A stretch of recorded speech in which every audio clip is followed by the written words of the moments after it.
Hey guys, good morning. Welcome back to the channel for another video today, and welcome to my weekly Mounjaro update. If you are new here, my name is Brittany. I have lost 115 pounds on a GLP-1, branded Mounjaro first, and then compounded tirzepatide over the past almost 3 years. And I share all of that here. I share my journey, your journeys, news stories, research I do, deep dive, literally anything. We talk about it here. So if any of that interests you, I'd love to have you hit that subscribe button and stick around. This particular video is my weekly update where we talk about how my past week went, as well as just some like news stories, things that are going on in the media in terms of GLP-1 and pretty much just anything else that I want to talk about, right? As always, I would love to have you guys leave me down below what your wins and your losses were for the week. Did you lose any weight this week? Did you stay the same? Did you have any non-scale victories? Let me know in the comment section down below. I love to hear that from you guys, and you have no idea how much it helps me when you comment and engage on my content. Like literally, it drives everything. So thank you guys so much for doing that. Okay, we're just gonna dive right on into it today because there's actually several like news type things that I want to go over. There's more than I would say there usually are. Now I already got my walk out of the way this morning, which is why I look like this. I got home. It's cold. It's like 37 degrees outside right now. It is cold. I was gonna do my video like I usually do in the gazebo, and then I was like, you know what? I will be sick or tortured sitting there doing that. So I decided to come home and film it here.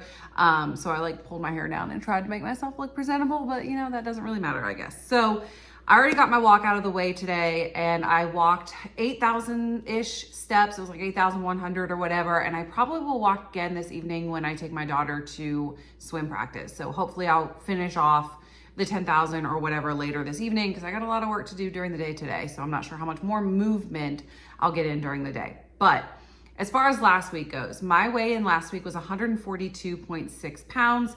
This week I weighed in at 142.4 pounds. So I stayed the exact same, which is totally fine. I am 100% okay with that. I kept my dosage at the 7.5 milligrams again, which is like, it's like 40 something units with my compound. All compounds are different, as we all know. So don't take my compound for what your compound might be. Like the formulation of all of it are different, but for me, it's like 40 something units that I take, 44, 45, something like that every single week.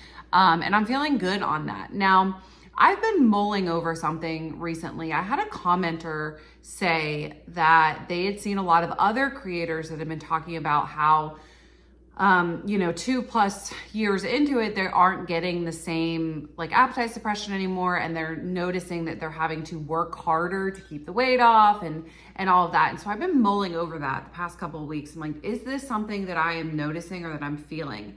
And if I am being like 100% honest, I do think that over the past, I would say year, I am more hungry. And I think I've said that here and there, like, oh, my stomach never used to growl and now all of a sudden it growls. I think I've said that many times, but it's kind of like me putting a name to it. So I do think that I am also one of those people where, as we've seen, I've had to increase my dose again, that is noticing a little bit less effectiveness as we've gone on to almost the 3-year mark now. So I don't really know what that means. Unfortunately, there's not a whole lot of data on people having been on it any prolonged period of time beyond I would argue that the 3-year mark for me, and there's a couple of others, is probably the most as far as like within the GLP-1 community, like content creator space.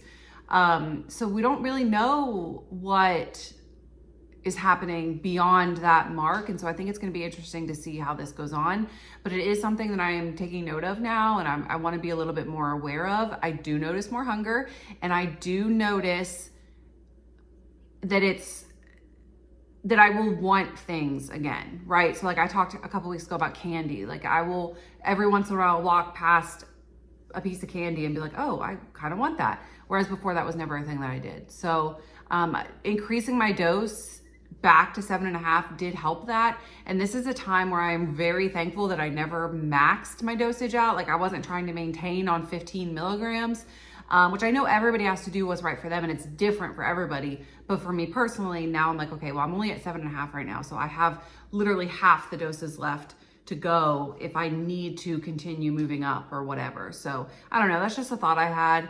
I'm going to be watching these people. You know, if you know of a content creator that's been on it similarly to the amount of time that I have, leave them down below, because I want to kind of start to follow some more along this journey of these later stage GLP-1 users to see how they're developing and how their symptoms, side effects, effectiveness, all of that, maintenance develops. So little thought process there.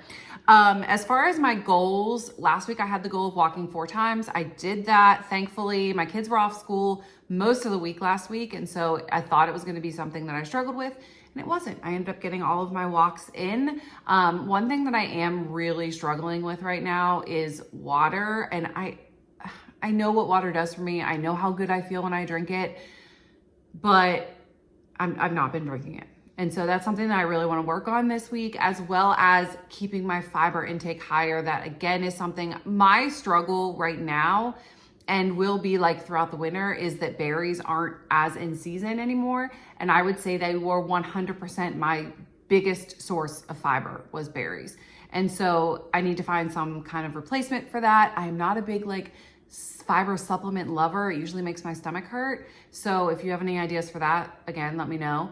I know like beans, obviously we'll eat more chili, stuff like that this time of year, but like berries, strawberry in my yogurt bowls, you guys know every single day that was my main source of fiber. So I need to find another option that is as like easily digestible as berries are for me and aren't going to hurt my stomach. So if you have any ideas, let me know down below. But those are my 2 main goals for this week.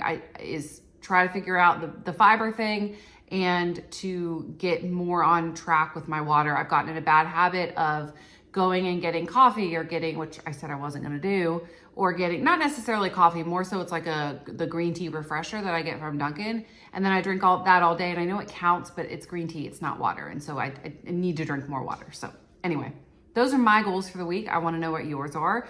Let's move into news stories, because I have 3 main ones that I want to discuss with you guys today. There were some big changes.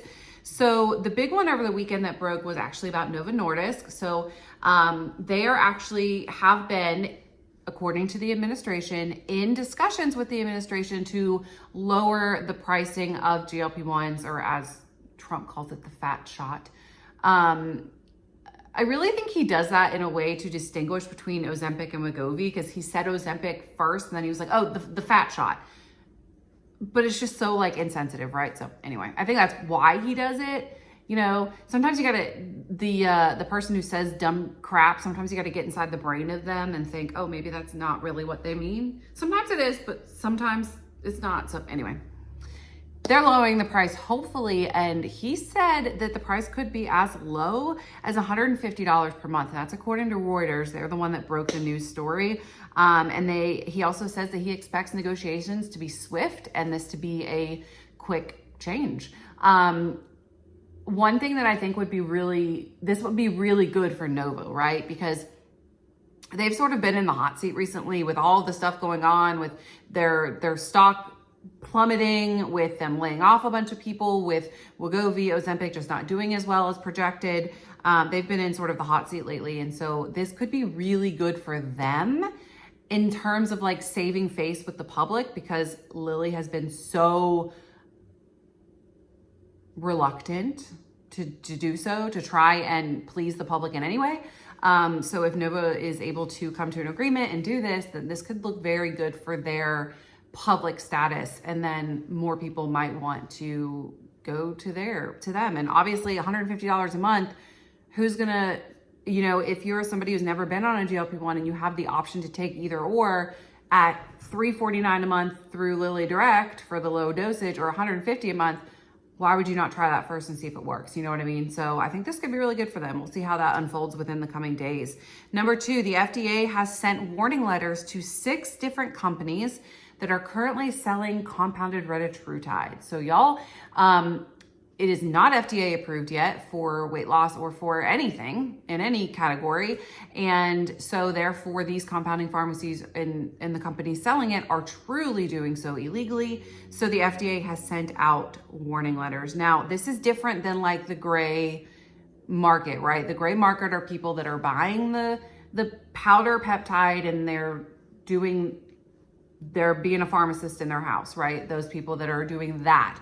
This is actual compounding pharmacies and companies that are compounding it and then marketing it and then selling it. So it's a little bit different than the gray market. And they actually blame the growing demand with social media influence and social media platforms, specifically TikTok. Now, this is why I've said this, the drive to shut down the GLP-1 space on TikTok has been so loud lately. Over the past probably 3 or 4 months, it has been difficult to say anything on TikTok and not get flagged. And it can be innocent things that have nothing to do with Retta or the gray market or quote unquote illegal things. You can be talking about literally just GLP-1s and the side effects, or GLP-1s and the benefits, or whatever, and they'll flag you. And that is the big drive behind it, is that they're trying to slow down the illegal activity, but then it slows down the legitimate activity as well. So anyways, FDA sent warning letters. We'll see how that unfolds as well, if they stop or not. But I was aware that there were a few that were doing it illegally. And that, like, I don't know, I think that's a big, because like as an individual buying that, you're just an individual buying it, you're doing it most likely, obviously, please don't say you're doing it for anybody else, like you're doing it for yourself, whatever. But if you're a literal company, especially one that's like registered, wow, I think that's pretty brave.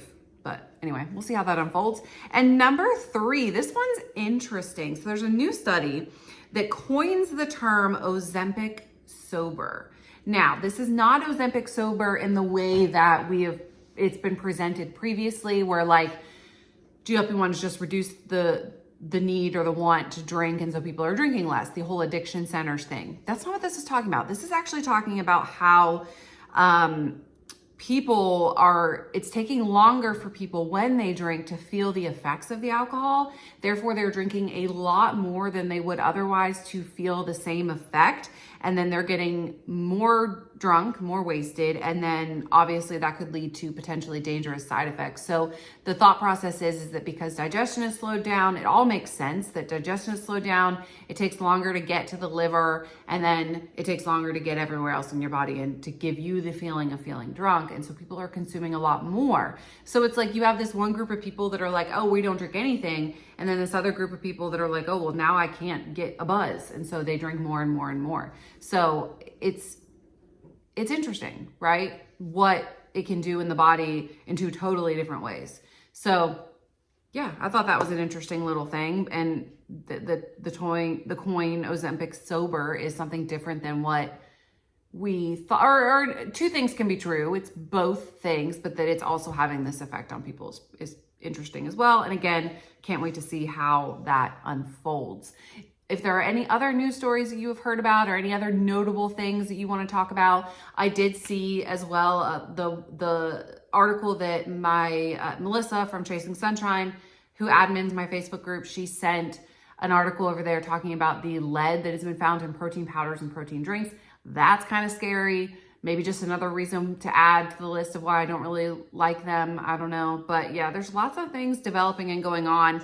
And if you have a whole group of people that are now consuming protein powders more so than ever before, that's obviously could be a big concern as well. So yeah, if you have any other notable things that you want to discuss or that you want to talk about, leave them down below. As far as this week goes, we're going to be doing some fun stuff. So you guys have been loving my What I Eat in a Days, and I love that because I like filming them. It's different. It's vloggy style. Those videos have been performing so well. So you will get another one of those on Wednesday. I'm also doing a part 2 of my Ask Me Anything questions, which I love doing again. And I have a lot of questions written down. You guys came through with the questions for that. And then we're going to do some myth busting because I found some crazy myths. Oh my gosh, I can't wait for that video. It's gonna be a fun one. And then if you or anybody that you know, if you wanna be interviewed on the channel and share your GLP-1 story, please always email me. My email is linked down below, as well as links to the Facebook group, to the compounding pharmacy or the compounding company that I use for my meds. All of that is always linked down below. Thank you guys so much for joining me today on this little update video. And I will see you guys tomorrow for, I don't know, Ask Me Anything or myth busting, whichever one I decide to post. Let me know which one you want to see, and then I will post that one. Thank you guys so much for watching, and I will see you tomorrow. Bye.